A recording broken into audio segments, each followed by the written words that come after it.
Hello everyone, welcome back to Sydney and Starlet, and if you're new here, welcome, enjoy the videos. So today, me and Sydney are going to be reading Disney's The Lion King. So let's begin.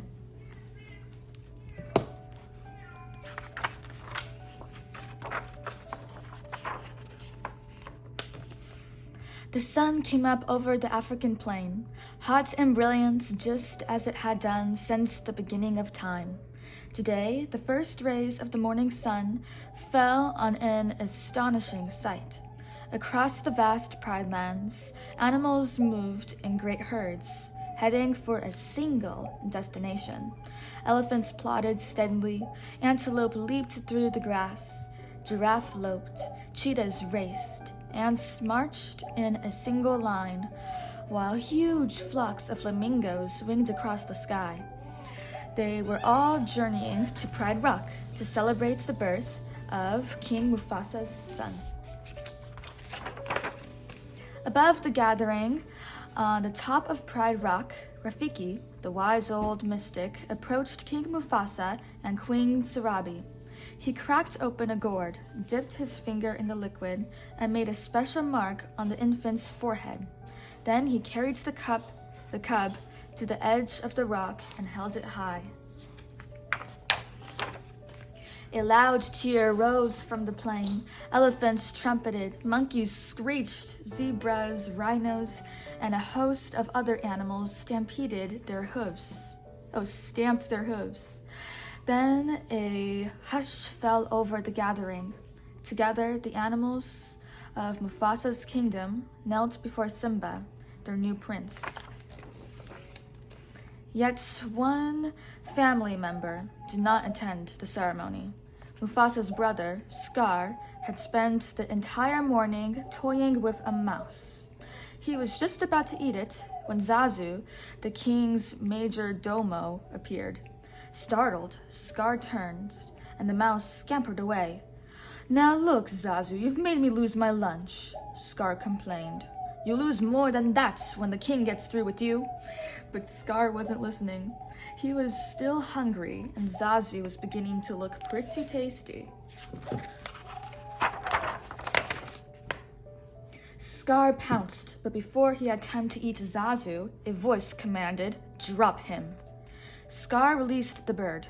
"Why, if it isn't my big brother," he sneered. "Sarabi and I didn't see you at the presentation of Simba," Mufasa said. "Is anything wrong?"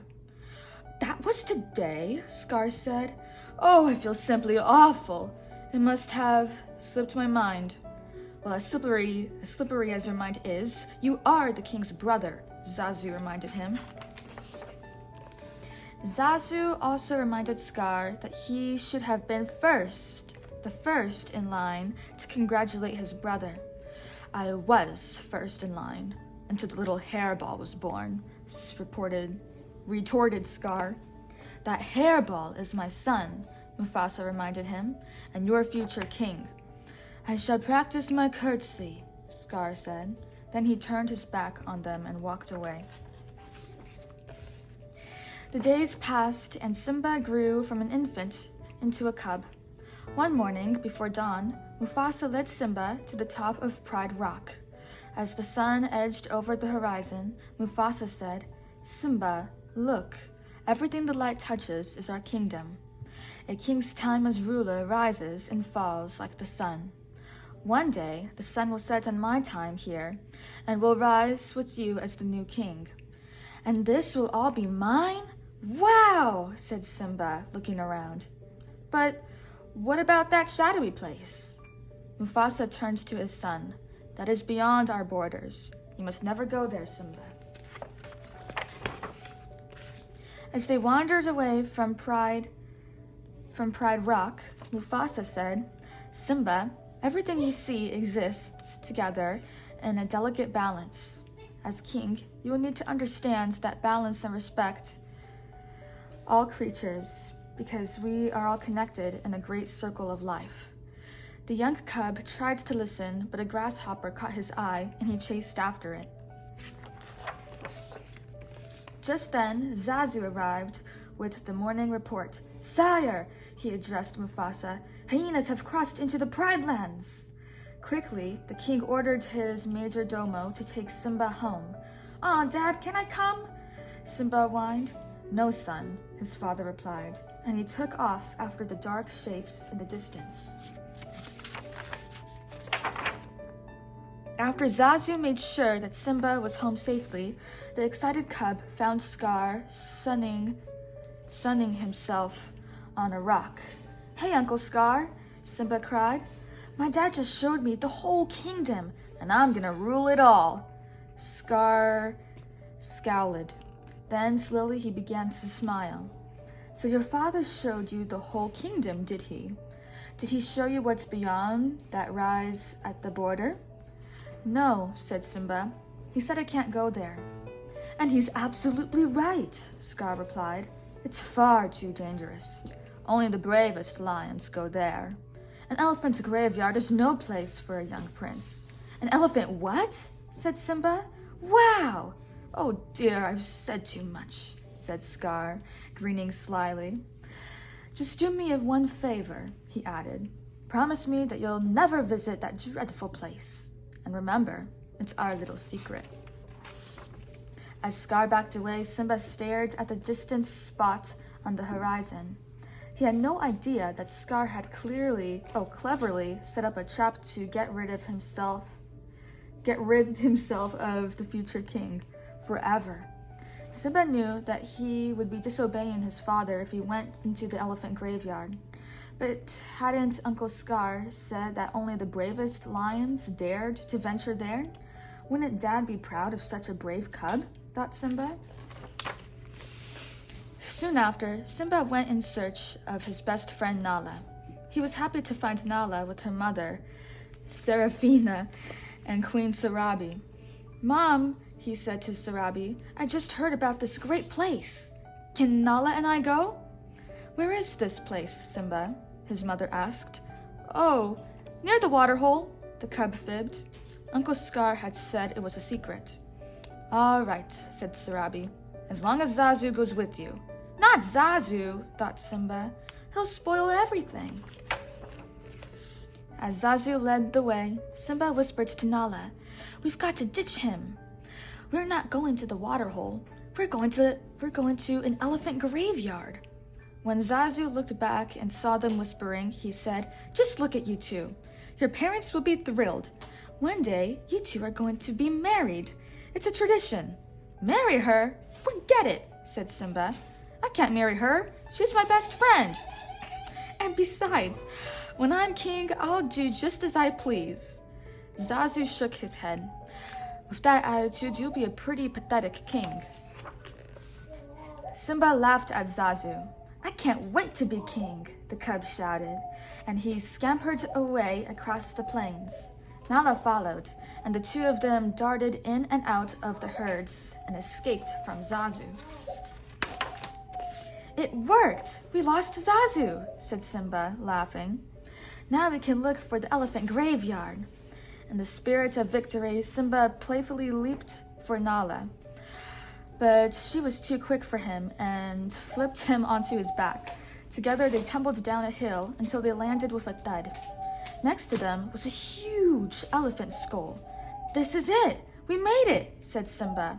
"Wow!" exclaimed Nala. "It's really creepy." "Come on," said Simba. "Let's check it out."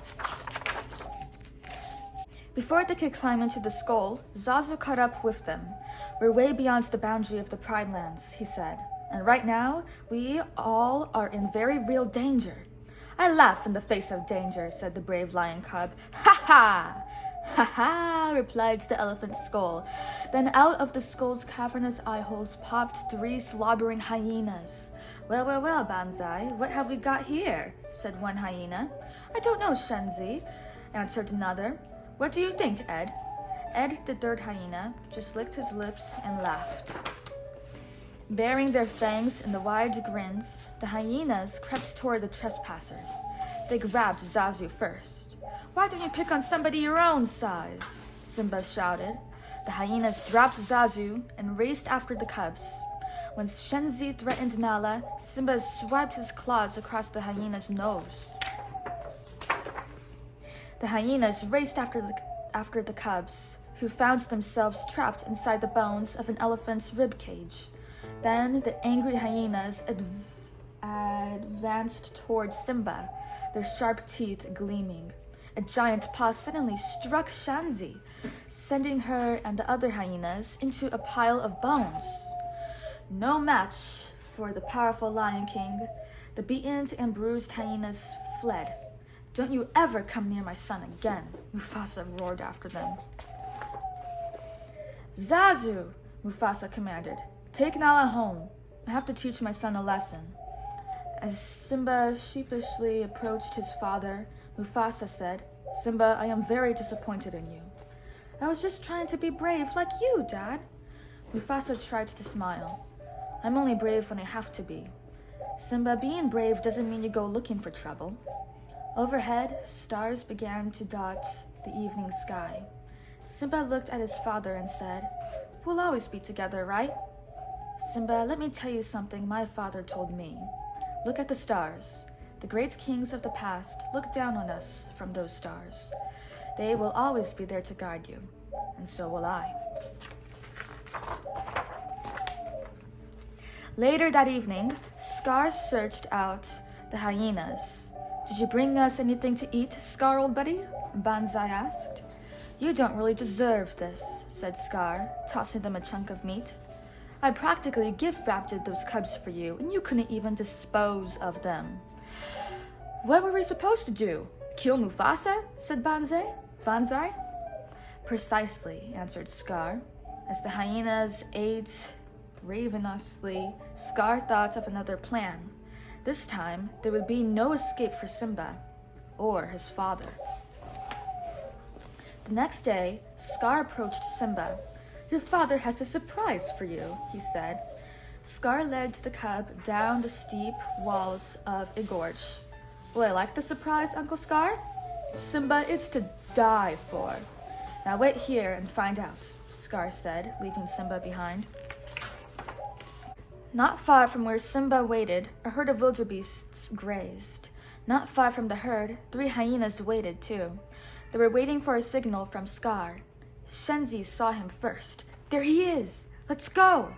The hyenas ran towards the wildebeests.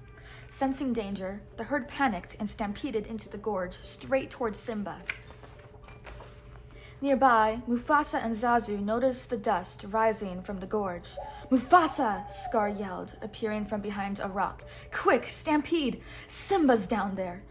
With no thought for his own safety, the Lion King leaped into the gorge and snatched the cub out of the path of the deadly hooves.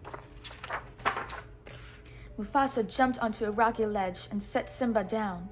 Suddenly, Mufasa felt the rocky wall crumble beneath his hind paws. He fell back into the herd. Badly hurt, he tried to climb another cliff. Looking up, he saw Scar. "Brother, help me," Mufasa pleaded. Scar leaned toward Mufasa and pulled him close. "Long live the king," he whispered. Then let go. Mufasa lost his grip and disappeared beneath the mass of moving animals. Unaware of what Scar had done, Simba saw his father fall. When the wildebeests were gone, the cub raced down into the dust-filled gorge. There, Simba found his father. He nuzzled the motionless body, but the great Lion King was dead. Scar appeared beside Simba. "What have you done?" he asked. "He tried to save me," the cub answered. "If it weren't for you, your father will still be alive," Scar snarled. "Run away, Simba. Run away and never return." Confused and heartbroken, Simba began to run. He did not see the hyenas join Scar, or hear his uncle give the order to kill him. At the edge of the plateau, the hyenas caught up with Simba. There was only one way for the lion cub to escape. He leaped off the plateau into a tangle of thorns. The hyenas did not have the courage to follow. They could only stand at the edge of the plateau and jeer. "If you ever come back, we'll kill you," they shouted after him. Certain that Simba had been killed, Scar returned to Pride Rock with the news. "Mufasa died a hero," Scar solemnly announced. "He gave his own life to save his son, but alas, both are dead." Sarabi, Nala, and the other lionesses began to mourn. Scar slowly ascended Mufasa's throne. "It is with a heavy heart that I become your new king." Rafiki, shaking his head in disbelief, watched from a distance. Injured and exhausted by his flight from the hyenas, Simba stumbled across the hot African wasteland. Above him, against the blazing midday sun, vultures circled. Unable to go further, Simba fell to his knees and fainted. When Simba opened his eyes again, the burning sun and vultures were gone, but a meerkat and a warthog were standing over him. "You okay, kid?" said the meerkat. "You nearly died," said the warthog. "We saved you." "Thanks for your help," Simba replied. He stood on wobbly legs and started to leave. The meerkat called after the shaky cub. "Where are you from?" "It doesn't matter," Simba said quietly. Then he admitted, "I did something terrible, but I don't want to talk about it." "Then you're an outcast," cried the meerkat. "So are we. My name's Timon, and this is Pumbaa. Take my advice, kid. You gotta put your past behind you. No past, no future, no worries. Hakuna Matata." With nowhere else to go, Simba followed Timon and Pumbaa into their jungle home. As Timon handed Simba some wriggling bugs to eat, the meerkat repeated, "This is the great life. No rules, no responsibilities, and, best of all, no worries."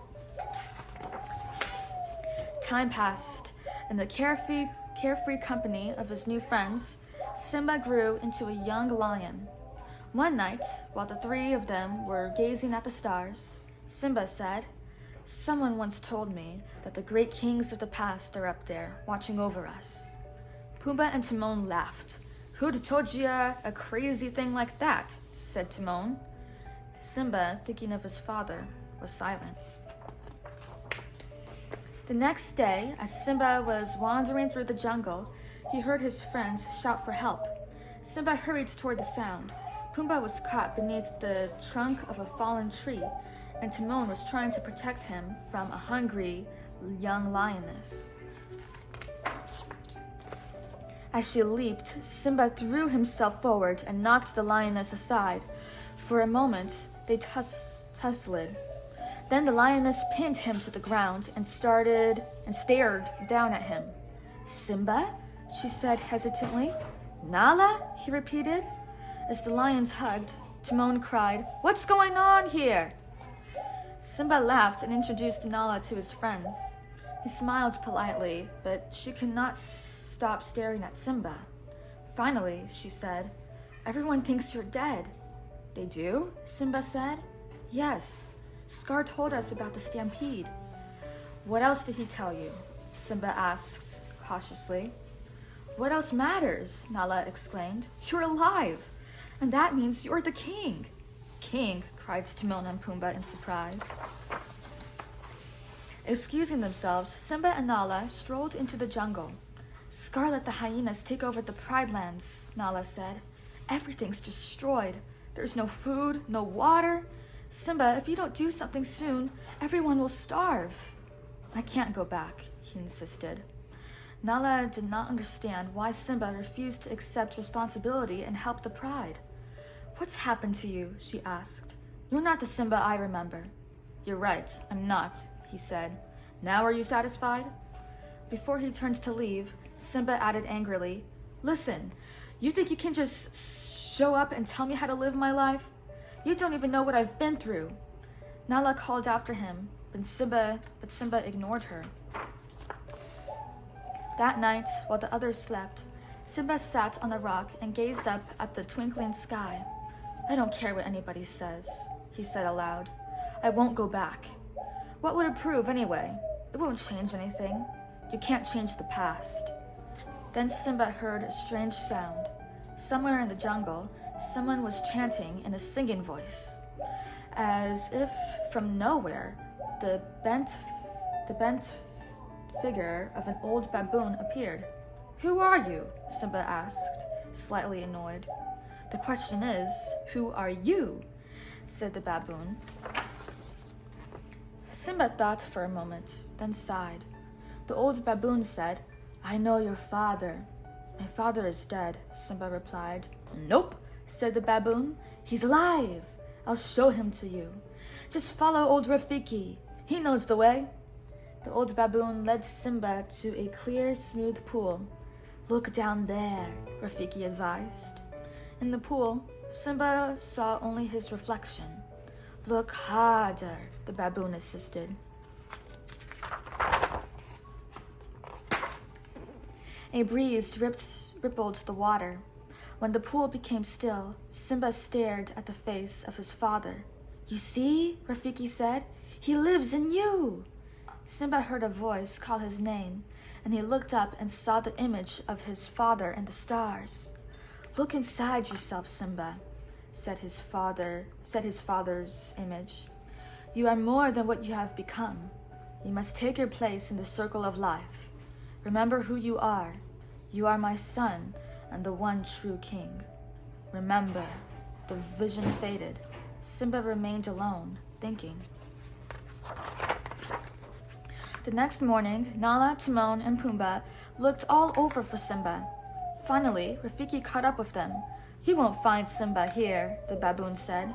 "The king has returned." Timon asked, "What do you mean?" "He's gone back to challenge his uncle," Nala exclaimed. Ahead of them, Simba moved swiftly toward Pride Rock. As he crossed over into his homeland, he saw ruin and devastation everywhere. For a moment, Simba hesitated. When he felt a fresh wind and saw rain clouds gathering on the horizon, with renewed hope, he continued his journey. Soon, Nala joined him, as did Pumbaa and Timon. As they approached Pride Rock, they saw some hyenas. Pumbaa and Timon stayed behind to divert the pack. Nala went to find the lionesses, while Simba forged on alone in search of his mother. Meanwhile, at Pride Rock, Scar reigned without shame. "Where is your hunting party?" he shrieked at Sarabi. "There is no food," she replied. "The herds have moved on. We have only one choice. We must leave Pride Rock." "We're not going anywhere," he growled. Sarabi replied, "Then you are sentencing us to death." "Then so be it. I am the king, and I make the rules." "If you were half the king Mufasa was," Sarabi began. Enraged, Scar struck her and she fell. A tremendous roar echoed among the rocks. Scar whirled and saw a great lion before him. "Mufasa?" he said, gasping. "No, it can't be. You're dead," weak and delirious. Scar backed away from the ghost. "What do you want?" he cried. "Why are you here? Go away. Go. Leave me alone." Although many years had passed, Sarabi still recognized her son. "Simba," she said quietly. "You are alive." "Simba!" Scar exclaimed. Then he glared at the hyenas who had failed to kill Mufasa's boy. "This is my kingdom," Simba proclaimed. "Step down, Scar." Scar laughed. "Well, I would, of course, but there is one little problem." He gestured toward the hyenas. Quickly, the hyenas swarmed over Simba. "Enough!" Scar finally cried. The hyenas drew back, providing a clear path for Scar to approach Simba, who struggled, avoiding falling to his death. Scar sneered. "Where have I seen this before?" "Oh, yes, I remember. That's just the way your father looked before I killed him." Gathering all his strength, Simba leaped toward his uncle. As they fought, Scar ordered the hyenas to help him. Moments later, Nala and the lionesses arrived, along with Timon and Pumbaa. With fury, they attacked the hyenas, attempting to drive them away. As the groups clashed, lightning struck the dry grass of the flatlands. The wind, now fierce, swept huge flames toward Pride Rock. During the battle, Simba became separated from his uncle. Then Simba saw Scar crawling up Pride Rock. Simba dashed up the steep face. Dodging fire and smoke, this time he trapped Scar at the edge.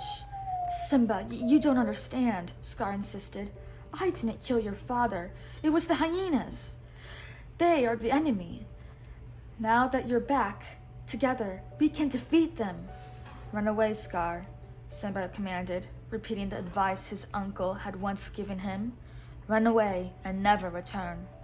Scar started to slink away, but then he turned and lunged for Simba.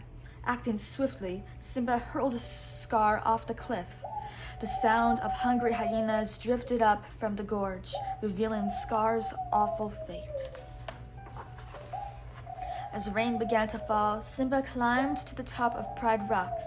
Then the clouds parted, revealing a star-filled sky. Simba roared triumphantly, and all who heard him reacted with joy. Soon, under the rule of a wise and brave king, the Pride Lands flourished. The herds returned to graze, and food was plentiful once again. Soon the animals gathered once more to celebrate the birth of a king's son. Simba and Nala watched proudly as Rafiki held their new cub high over Pride Rock. As the morning sun touched the African plain, Simba thought of something his father had once told him. A king's time as ruler rises and falls like the sun. One day the sun will set on my time and will rise with you as the new king. Someday Simba would pass on these words to his own son, continuing the unbroken circle of life. The end. So that is it for today, everyone. We really hope you all enjoyed it, and we will see you all next time. Bye-bye. Bye-bye. Get your favorite page.